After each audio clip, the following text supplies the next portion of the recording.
मैंने Karachi school of art से diploma किया है। फिर उसके बाद वैसे तो पहले से देखा जाए तो अपने काफ़ी यंग बचपने में ही कह लें, मैंने अपना काम जो था वो शुरू कर दिया था। फिर किसी दोस्त ने कहा यार करीब में कराची स्कूल ऑफ आर्ट है, तो तुम जाके वहाँ से कुछ एजुकेशन लो। तो मैं गया वहाँ पे, फिर राबिया ज़ुबैरी थी, उनसे बात हुई, मेरी बहुत कम एज थी, तो उन्होंने कहा अभी हम आपको एडमिशन नहीं दे सकते। तो मैंने बड़ी रिक्वेस्ट की, मिन्नतें की, तो बहरहाल फिर उन्होंने कहा चलें हॉबी क्लासेस में। तो मैंने वहाँ से जनाब अपना हॉबी क्लासेस शुरू की। फिर बाद में मैंने कंप्लीट अपनी पढ़ाई करके फिर वहाँ से डिप्लोमा लिया एंड फर्स्ट क्लास पोजीशन लेके टॉप किया मैंने कराची स्कूल ऑफ आर्ट से। जब अपने आर्ट कॉलेज के स्टूडेंट के साथ एक स्टूडेंट होता था हमारा, तो वो कबूतर उसने पाले हुए थे अपनी छत पे, तो मैं अक्सर जाता था वहाँ पे, देखता, बहुत अच्छा लगता था मुझे। तो मैंने फिर वहाँ से मैन विद पिजन शुरू किया। मेरा जो 3rd ईयर का थीसिस था उसमें मैन विद पिजन था। लोग समझते हैं कि जी मैं किसी को देख के, जबकि मैं, ये बिल्कुल बेकार बात है, मैं किसी को देख के नहीं, ना किसी को उस टाइम जानता था। मेरा अपना सब्जेक्ट ये शुरू से है और लगभग मेरी एज उस टाइम रही होगी कोई 16 से 17 साल, जब से मैं ये पेंट कर रहा हूँ, जब मैं आर्ट में आऊँ।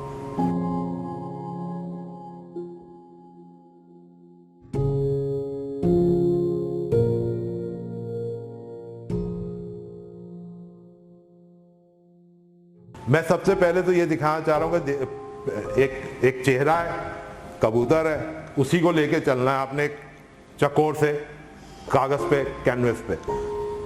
आप वो एक चेहरा, एक कबूतर ही लेके चलें और वो एक दूसरे से ना मिलती हो, ये मैंने ये दिखाने की कोशिश की। मेरे सारे चेहरे आप कोई एक पेंटिंग पे नहीं कह सकते कि ये रिपीट हो रहा है या कलर, किसी भी तरह से नहीं कह सकते। एक ही साइज की 18-18 की, कहीं 100 बना चुका, वो नहीं मिलती।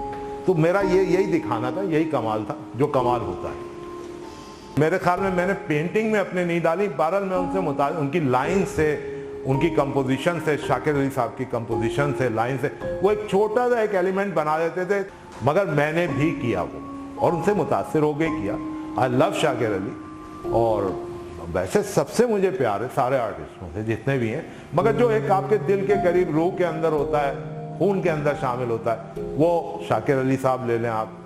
और अगर दूसरी तरफ जाएंगे तो आप बाहर के आर्टिस्टों में कहेंगे, तो अगर अगला सवाल हो आपको तो मैं पहले ही बता दूं, वैन गॉग।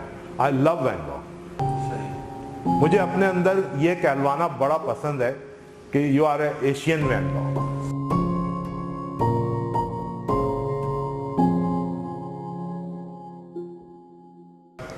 इकबाल दुरानी पाकिस्तान का एक बड़ा नाम है और वो अपने काम के हवाले से मुनफरिद पहचान रखते हैं।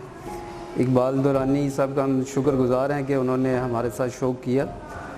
इकबाल दुरानी की अगर पेंटिंग को देखें तो उसमें 3 एलिमेंट्स आपको नुमाया तौर पर नज़र आएंगे। औरत है, फूल है और पिजन है। इन तीनों को अगर हम देखें तो ये मोहब्बत की अलामत है। फूल, उसको भी मोहब्बत की अलामत समझा जाता है और अपनी मोहब्बत का इजहार करने के लिए हम फूल एज अ गिफ्ट करते हैं। इसी तरह औरत है, वो माँ, बहन, बीवी और बेटी के रूप में है, वो भी सरापा मोहब्बत है।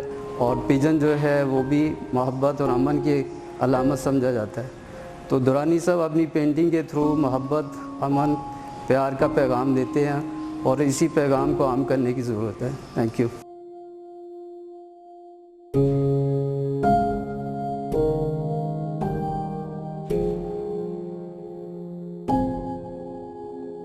you